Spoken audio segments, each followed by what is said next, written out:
should be seeking out situations where you face a scenario that gives you trouble and resistance. You then need to keep trying different possible solutions, expecting that most of the time you are going to lose.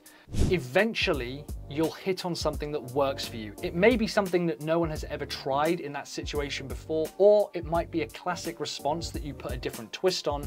The key is knowing that every failure is a step towards cracking the code. If you strike a boulder with a hammer and it doesn't split, that's not failure. And if the 100th strike, it does split the boulder open, that doesn't mean that strike was the best one. It means that each failed strike beforehand builds towards success. I've tried selling every product under the sun using every method known to man. I've tried low-ticket info products with webinars. I've tried selling high-ticket affiliate services with cold calling. Software, courses, coaching. I've tried to use ads, SEO, and joint ventures.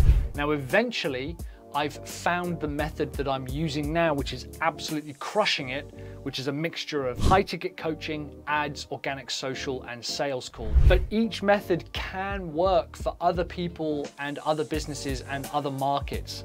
I just eventually stumbled across the method that works for me through failure after failure after failure.